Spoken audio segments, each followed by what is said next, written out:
사무엘하 11장 1절로 17절 말씀입니다. 한 절씩 교독하고 마지막 절은 함께 읽겠습니다. 제가 먼저 읽습니다. 그 해가 돌아와 왕들이 출전할 때가 되매 다윗이 요압과 그에게 있는 그의 부하들과 온 이스라엘 군대를 보내니 그들이 암몬 자손을 멸하고 랍바를 에워쌌고 다윗은 예루살렘에 그대로 있더라.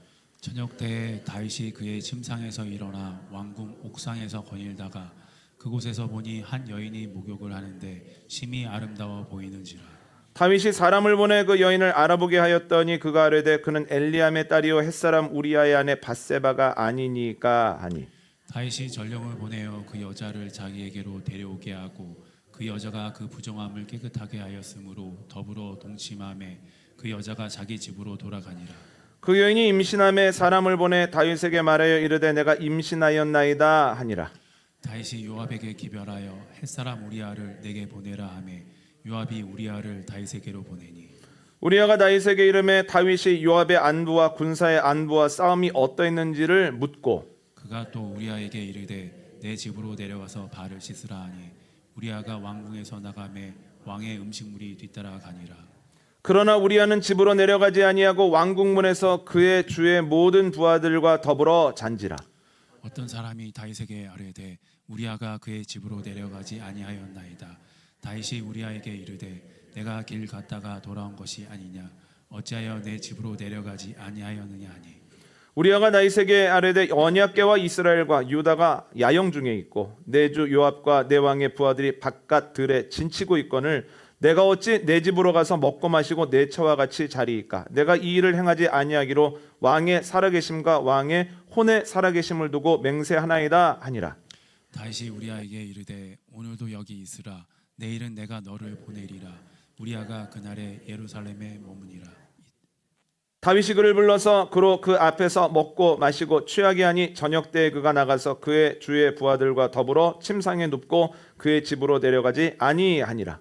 아침이 되매 다윗이 편지를 써서 우리아의 손에 들려 요압에게 보내니 그 편지에 써서 이르기를 너희가 우리아를 맹렬한 싸움에 앞세워두고 너희는 뒤로 물러가서 그로 맞아 죽게 하라 하였더라. 요압이 그 성을 살펴 용사들이 있는 것을 아는 그곳에 우리아를 두니 함께 하겠습니다. 그 성 사람들이 나와서 요압과 더불어 싸울 때 다윗의 부하 중 몇 사람이 엎드러지고 햇사람 우리아도 죽으니라. 아멘. 다윗이 무너집니다. 예상도 못했는데 갑자기 무너집니다. 그런데 다윗이 무너진 곳은 골리앗 압도, 사울에게 쫓겨다니며 지나던 광야의 어디쯤도 아니었습니다. 가장 안전하게 보이는 왕궁, 그것도 침실에서 죄를 짓고 무너져 내립니다. 오늘 본문에서 다윗은 죄를 짓고 자신의 인생에 큰 오점을 남깁니다.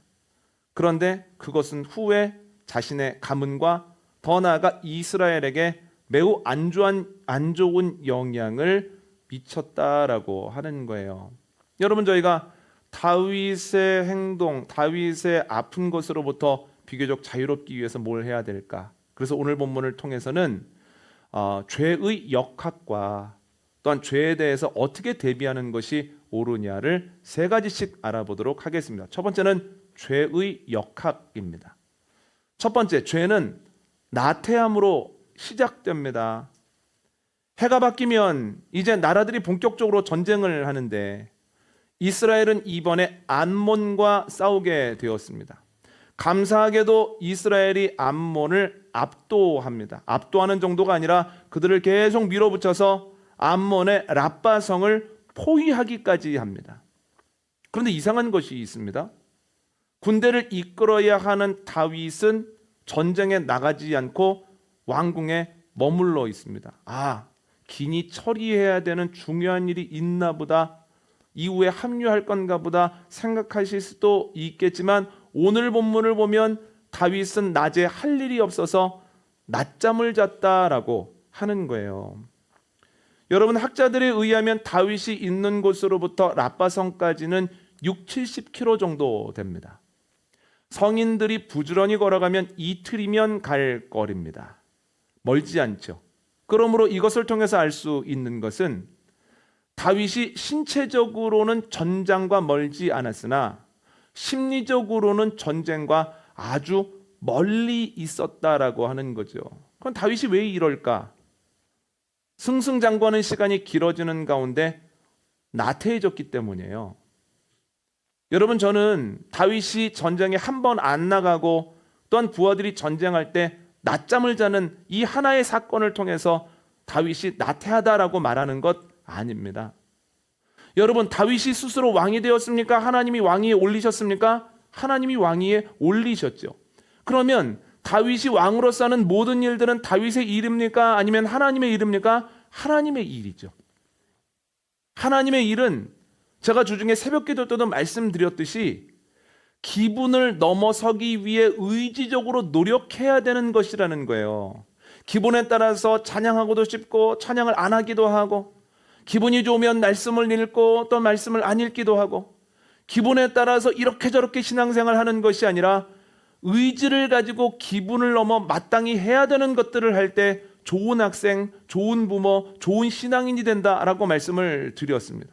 마찬가지입니다. 하나님께서 다윗에게 왕의 사명을 맡겨주셨으니 의지를 가지고 어떤 때에든지 그 일을 감당해 내야 된다는 거예요. 그런데 승승장구하는 시간이 길어지다 보니 어느새부터인가 내가 왕으로서 치르는 전쟁이 하나님의 일이 아니라 내 일이 되어버렸다는 거예요.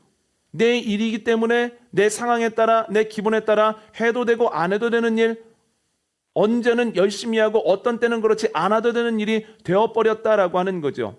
여러분, 오늘 본문을 통해서 나태해진 게 아니라 여러분, 이미 다윗은 하나님의 일을 내 일이라고 생각하는 영적 나태함에 빠져 있었다는 거예요. 그 영적 나태함이 숨어 있다가 오늘 본문에서 그대로 드러나서 죄가 되었을 뿐이다 라고 하는 거예요.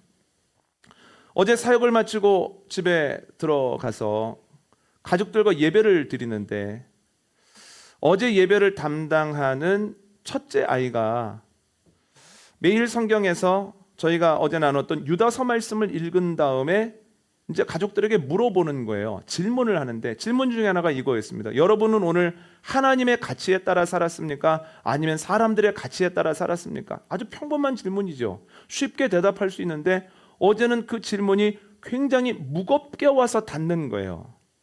그러면서 하나님이 저에게 어떤 마음을 주시냐면, 내가 하루 종일 교회에 있었지만 내 마음이 하나님께 있지는 않았구나.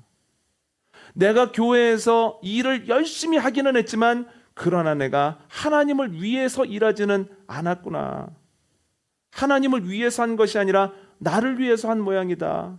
내가 설교 준비를 안 하고 또 설교 준비를 안 했기 때문에 위에서 이렇게 저렇게 어려움을 겪으면 창피할 수도 있으니까, 또한 당회 준비를 할 때 또 촘촘하게 안 하면 또 이런 일이 있을 수 있으니까 1년 동안 하나님의 은혜가 너무 크고 놀라워서 감사하고, 말씀을 전할 수 있으면 감격해서 말씀을 준비하고, 이런 일상이 하나님께로부터 왔다라고 하는 것을 기억하고 감사하지 못하고 열심히만 살았구나. 남들이 보면 누가 나태하다고 하겠습니까? 그런데 하나님께서 깨닫게 하신 게 뭐냐면, 겉으로는 부지런한데 너 영적으로는 나태하구나 라고 하는 것을 알려주셨다라고 하는 거예요.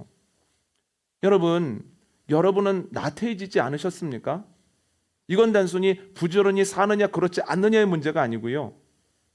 하나님이 나에게 주신 자녀가 내 것이라고 착각하는 나태함으로 빠지지 않으셨습니까? 내 일상이 내 마음대로 내가 노력만 하면 얼마든지 바꿀 수 있다고 일상은 내 거라고 하는 영적 나태함에 빠지지 않으셨습니까? 여러분, 다윗이 이건 내 일이야, 내가 할 수 있는 일이야, 내가 결정할 거야 라고 하는 영적 나태함에 빠졌을 때 그때부터 죄된 행동이 시작이 되는 거예요. 죄는 그 틈을 놓치지 않습니다. 우리도 내 거야, 내 일이야, 내가 할 수 있어 라고 하는 영적 나태를 보이는 순간 사람들은 몰라도 하나님은 아시고, 또한 나를 넘어뜨리려고 하는 사단도 그 사실을 분명히 안다는 거예요. 나태해지지 않았는지 점검하고, 만약 나태해졌다면, 내 것이라고 생각하고 내 일이라고 생각한다면 지금이 정말 위험한 때구나 깨닫게 되어지는 은혜가 저와 여러분에게 넘치게 되어지기를 원합니다. 두 번째는, 죄는 호기심으로 자란다는 거예요. 낮잠을 얼마나 잤는지 밤에 잠이 안 옵니다. 그래서 다윗이 왕궁 옥상에 올라가서 이리저리 거닐다가 갑자기 어느 순간 여염집을 이렇게 기웃기웃거리기 시작합니다. 물소리가 났거든요. 그런데 물소리 나는 쪽으로 가만히 보니까 한 여인이 목욕을 하는데 아름다워 보이는 거예요. 그 여인이 누군지가 궁금합니다. 그래서 전령을 그 밤에 보냅니다. 알아봤더니 지금 전쟁에 참여하고 있는 우리아의 아내 바세바라고 하는 거예요. 여러분, 지금 전쟁이 한창인데 다윗이 전쟁에 안 나가고 낮잠을 자고 저녁에 일어나서 왕궁을 이렇게 배회하는 것은 나태함의 문제입니다. 이건 영적인 나태함을 넘어서 육적인 나태함까지 확 하고 드러나 버리는 거예요. 그런데 그 이후에 물소리가 나는 쪽으로 시선을 고정하고 목욕하는 여인이 보이니까 계속해서 주목하여 바라보고, 또한 사람을 보내서 누군지 알아보는 것, 이것은 나태함과는 또 다른 차원의 문제라는 거예요. 죄에 대한 호기심입니다. 이거 무슨 소리야? 저게 뭐야? 저 사람 누구야? 라고 하는 죄에 대한 호기심이 다윗에게 있었다라고 하는 거죠. 그런데 죄에 대해서, 죄 지을 가능성에 대해서 호기심을 갖는 순간 죄 지을 가능성이 확 하고 높아진다는 거예요. 그래서 여러분, 죄에 대한 호기심은 위험한 호기심입니다. 그런데 문제가 뭐냐면 이러한 호기심은 에덴 동산에 있었던 아담과 하와 때로부터 지금까지 계속 이어진다는 거예요. 하나님이 아담과 하와에게 뭐라고 말씀하셨습니까? 이 동산에 있는 모든 나무의 실과는 다 먹을 수 있지만 동산 중앙에 있는 선악을 알게 하는 나무의 실과는 먹지 말아라, 정령 죽는다, 이렇게 말씀하셨거든요. 그럼 뭐가 제일 좋은 방법입니까? 호기심을 딱 끊어버리면 되죠. 가까이 안 가면 되죠. 그런데 호기심을 가지고 한번 가보고, 갔더니 또 실과에 대한 이야기를 하는 뱀의 이야기에 굳이 귀를 기울였다가, 야, 좋아진다는데, 저거 먹으면 눈이 밝아진다는데, 내가 변화한다는데 저거 한번 먹어볼까? 계속해서 호기심에 호기심을 이어가더라고 하는 거예요. 여러분, 우리도 마찬가지입니다. 죄에 대한 호기심을 알게 모르게 다 가지고 있습니다. 그래서 하나님의 말씀을, 복음을 이렇게 앞에다 틀어놓으면 그것이 때로 한 시간 보기가 쉽지 않거든요. 그런데 문제 있는 거, 어려운 일이 있는 거, 뭐가 이상한 것들은 어떻습니까? 1시간, 2시간도 막 빨려 들어가서 보죠. 그러니까 우리에게 있는 게 뭐냐면 죄에 대한 호기심입니다. 은혜에 대한, 복음에 대한 호기심이 아니라는 거예요. 여러분, 이게 뭐냐면 죄성입니다. 죄성이라고 하는 건 우리가 복음이 아니라 자연스럽게 죄 쪽으로 이렇게 치우쳐가는 걸 죄성이라고 하거든요. 여러분, 모든 사람은 죄에 대한 호기심을 가지고 있는데 그 호기심은 위험한 호기심이라고 하는 것을 우리가 기억해야겠습니다. 세 번째 역학은 뭐냐면 죄는 연약함 때문에 확장된다는 거예요. 다윗은 남편이 있는 여자인 것을 알면서 자기에게 데리고 오라고 합니다. 여러분, 이게 옳습니까? 옳지 않습니까? 옳지 않습니다. 그런데 왜 이렇게 하였는가? 자신의 정욕을 이길 힘이 없었기 때문이에요. 자신의 정욕에 불이 붙었는데 그 불붙은 것을 자신의 이성으로 끌 수가 없는 거예요. 그래서 남편이 있는 여인을 데리고 오라고 합니다. 이야기를 나누다 보니 부정한 시기가 막 지났다는 거예요. 그러니까 몸을 씻고 있었구나. 자신의 경험에 의거하여 그러면 괜찮겠지 하는 마음으로 여인과 동침을 합니다. 근데 여기서 괜찮겠지는 이게 죄가 아니겠지가 아니에요. 여인이 이걸로 인하여 상처 안 받겠지가 아닙니다. 죄인 것도 알고 여인이 상처받는 것도 아는데 안 들키겠지, 이런 마음이에요. 안 들킬 거야 하면서 죄를 지어버립니다. 그런데 이게 웬일입니까? 얼마 뒤에 와서 여인이 얘기를 하는 거예요. 내가 임신했습니다. 그랬더니 그때부터 계속해서 그의 남편을 불러서 두 사람이 동침하게 하려고 자꾸만 시도를 하는 거예요. 그런데 충성스러운 우리아가 거기에 넘어가지 않습니다. 알아서 그런 것이 아니라 충성된 길을 걸어가니까 죄된 상태의 다윗이 계속 올무를 놓는데 그 올무에 걸리지를 않아요. 그러더니 다윗이 결심합니다. 이건 죽이는 수밖에 없겠다. 그래가지고 요압에게 편지를 씁니다. 우리아를 격전지 가장 앞에다 두고 싸우게 하라. 그리고 어느 정도 시간이 되면 우리아만 놔두고 다 후퇴해라. 이게 뭐라는 얘기입니까? 전쟁을 빙자해서 우리아를 죽이라는 얘기예요. 여러분, 기가 막힌 것은 그 편지를 누가 들고 갑니까? 우리아가 들고 갑니다. 자기 죽이라고 하는 편지를 우리아가 들고 가죠. 결국 우리아가 죽게 됐습니다. 여러분, 왜 이렇게 다윗이 평소와 다르게 비겁하게 이렇게 저렇게 일하다가 사람을 죽이기까지 할까요? 여러분, 다윗이 이렇게 하면 감출 수 있겠지라고 착각을 했기 때문이에요. 여러분, 정리하자면 다윗은 자신의 정욕을 이기지 못했고 괜찮을 거야 라고 생각을 했고 그리고 덮을 수 있다라고 착각을 했습니다. 여러분, 다윗이 죄에 대해서 얼마나 무기력합니까? 죄에 대해서 얼마나 무지합니까? 죄에 대해서 얼마나 속수무책입니까? 다윗이 얼마나 죄에 대해서 연약한지를 알 수 있다는 거예요. 마치 다윗의 이야기를 보고 쓴 것 같은 구절이 있거든요. 한번 찾아볼까요? 야고보서입니다.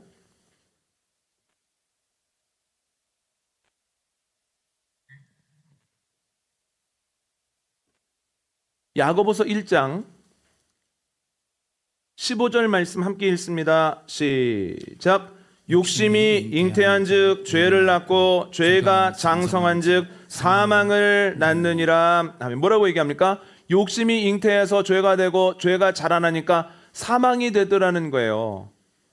여러분, 다윗의 이야기 아닙니까? 그 욕심을 이기지 못하고 그가 죄를 짓잖아요. 죄를 지었는데 누가 죽습니까? 우리아가 죽잖아요. 그런데 보다 궁극적으로는 다윗이 영적으로 죽어버리지 않습니까? 하나님과 단절되지 않습니까? 하나님이 나단을 통해서 찾아오시기 전까지는 그가 어떻게 하나님께 기도를 했겠습니까? 영적인 죽음의 상태에 접어들었다라고 하는 거죠. 그런데 여러분, 이게 다윗만의 이야기가 아니라는 겁니다. 지금도 이러한 일이 빈번하게 일어나죠. 몇몇 정치인들을 보면 돈에 대한 욕망을 이기지를 못합니다. 그래서 자기 것이 아닌데 그 돈을 받습니다. 받으면서 어떻게 생각을 할까요? 괜찮겠지라고 생각. 안 들키겠지, 모르겠지. 그런데 막 들키려고 하잖아요. 막 녹취록도 나오고 녹음도 나오고. 그럼 어떡합니까? 자신이 가지고 있는 힘으로 그것을 막아보려고 하지. 그것을 어떻게든 모면해 보려고 하지. 그러니까 지금도 똑같습니다. 욕망을 이기지 못하고 또한 이기지 못하는 가운데 죄를 지으면서 괜찮겠지라고 생각을 하고 가릴 수 있다고 착각을 하는 이 죄에 대한 역학은 똑같다라고 하는 거예요. 그런데 그들만에게만 해당하는 이야기인가? 아니요, 저희도 똑같습니다. 모양과 크기만 다를 뿐이지 이 안에 있는 이 욕심을 이기지를 못합니다. 욕심이 나면 그걸 가지고 죄를 반드시 짓습니다. 지으면서 어떻게 합니까? 괜찮을 거야, 별일 없을 거야. 그리고 그 죄가 문제를 일으킬 것 같으면 내가 덮을 수 있을 거야 생각하면서 노력을 한다는 거예요. 그러니까 다윗이나 우리나 똑같다라고 하는 거죠. 여러분, 그럼 어떻게 해야 될까요? 죄의 역학이 이렇다면 우리는 어떻게 하면 되겠습니까? 세 가지로 정리를 해봤는데, 첫 번째는 영적인 군사로서 늘 긴장해야 된다라고 하는 거예요. 여러분, 다윗이 생명을 잃을 가능성이 가장 높은 장소가 어디입니까? 전쟁터죠. 그러니까 다윗은 전쟁터만 가면 생명을 잃지 않기 위해서 더 긴장하고 노력하죠. 그러면 다윗이 권위를 잃어버리기가 가장 쉬운 장소가 어디입니까? 어디에서 권위 잃어버리기가 가장 쉽겠습니까? 신하들과 사신들을 만나는 어전입니다. 여러 가지 일을 하고 여러 가지를 결정하는 가운데 그 결정이 잘못됐다는 것이 몇 번만 이어지면 그의 권위가 사라져버리죠. 그러니까 어전에 가서 신하들과 회의를 하거나 사신을 만날 때 다윗은 더 긴장하죠. 아, 내가 여기서 긴장하지 않으면 내 권위가 땅에 떨어져 라는 생각을 하고 더 노력하지 않습니까? 그럼 여러분, 왕궁에서는, 침실에서는 그런 걱정할 필요 있습니까? 없습니까? 걱정할 필요 없죠. 안전지대죠. 그런데 오늘 본문을 보니까 그 안전지대에서 죄를 짓더라는 거예요. 거룩함이 깨져버리더라는 거예요. 이걸 통해서 우리가 알 수 있는 사실이 뭐냐면, 왕궁이 그리고 그 안에 있는 침실이 생명을 지키고 권위를 지키는 데는 안전지대일 수 있으나 거룩을 지키는 데는 안전지대가 아니라는 거예요. 아니요, 안전지대가 아닐 뿐만 아니라 남들이 보지 않는 은밀한 장소는 내가 거룩을 잃어버리기에 딱 좋은 장소라는 거예요. 그러면 전쟁터에서 목숨을 지키기 위해서 긴장하는 것처럼, 또한 어전에 나아갈 때 권위를 잃지 않기 위해서 힘써야 되는 것처럼, 다윗이 침실에 아무도 없는 장소에서 무엇을 위해 힘써야 되겠습니까? 거룩을 잃지 않기 위해서 힘쓰고 그것을 위해서 긴장했어야 된다는 거예요. 그런데 심실은 모든 것에 있어서 보는 사람이 없으니 완전 안전지대야 라고 착각을 했을 때 그때 죄로부터 가능성이 생겨 넘어져 버리게 되었다라고 하는 거죠. 여러분, 성경에 보면 안전지대는 없습니다. 에덴 동산도 안전지대가 아니었습니다. 아담과 하와는 에덴 동산 중앙에서 보란듯이 죄를 짓습니다.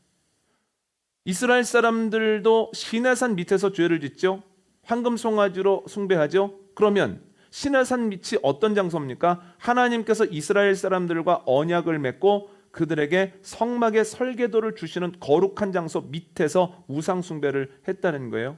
이스라엘 사람들이 가나안 땅에 들어가서 죄를 짓죠. 가나안 땅이 어떤 땅입니까? 하나님께서 선물로 주신 거룩한 땅이라는 거예요. 그곳에서 죄를 짓죠. 안전지대는 없습니다. 어디에서나 죄를 지을 수 있습니다.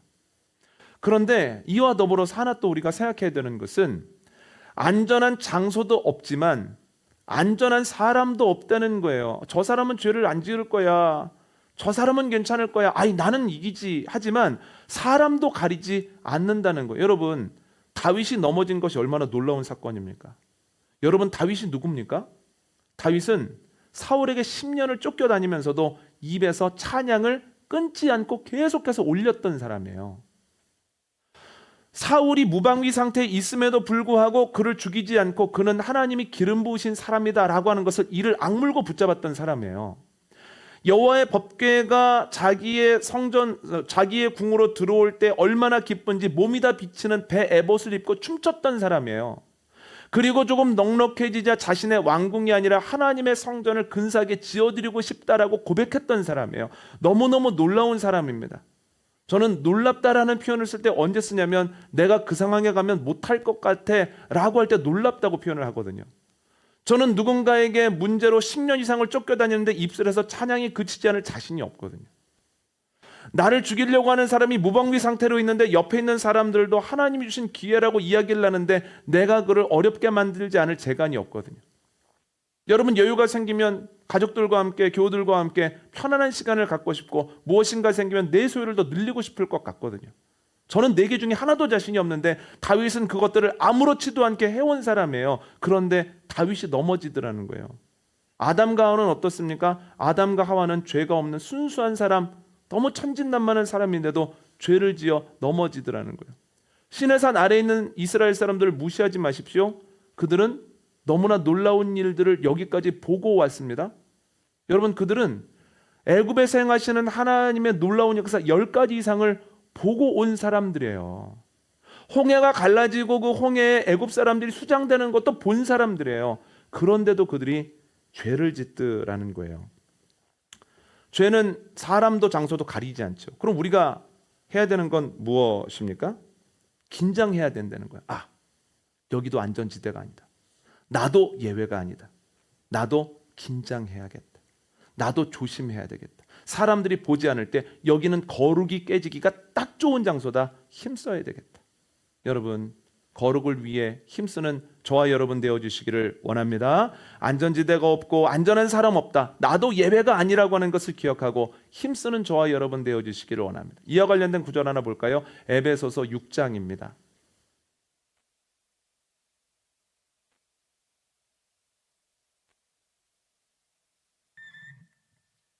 에베소서 6장 11절과 18절입니다.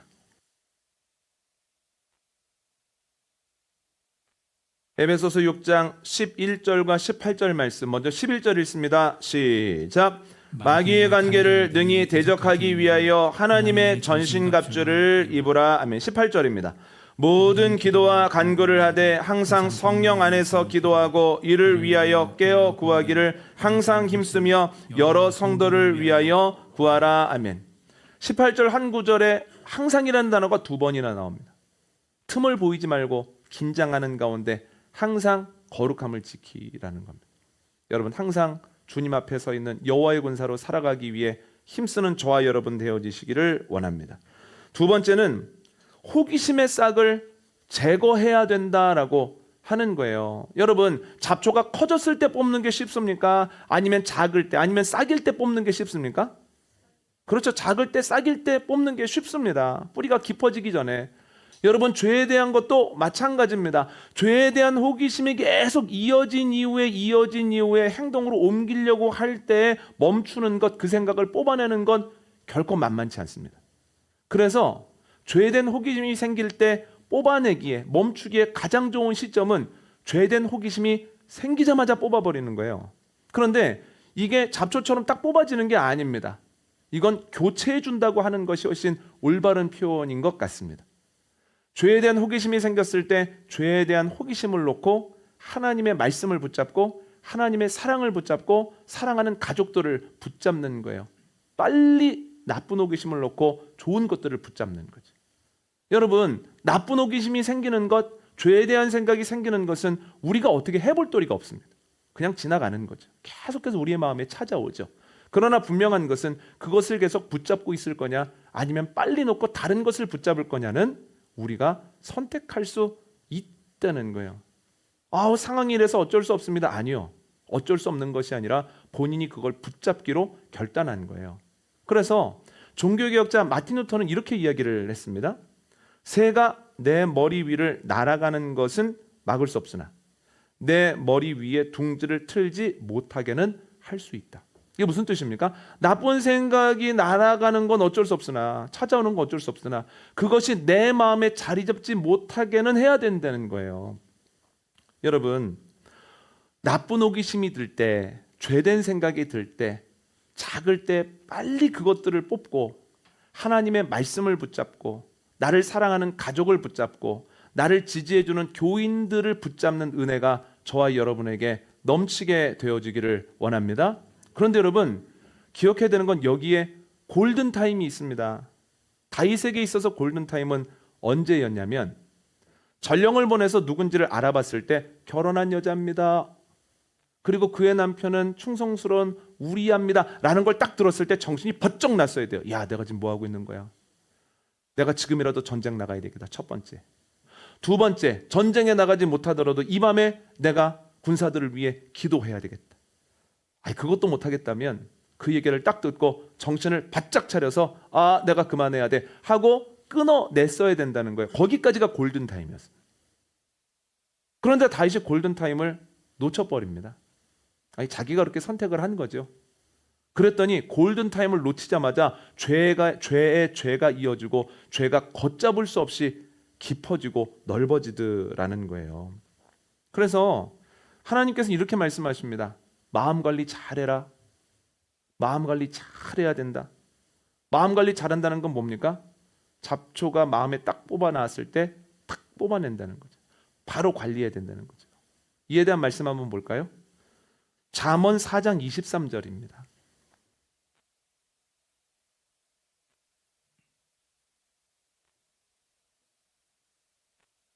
잠언 4장 23절 말씀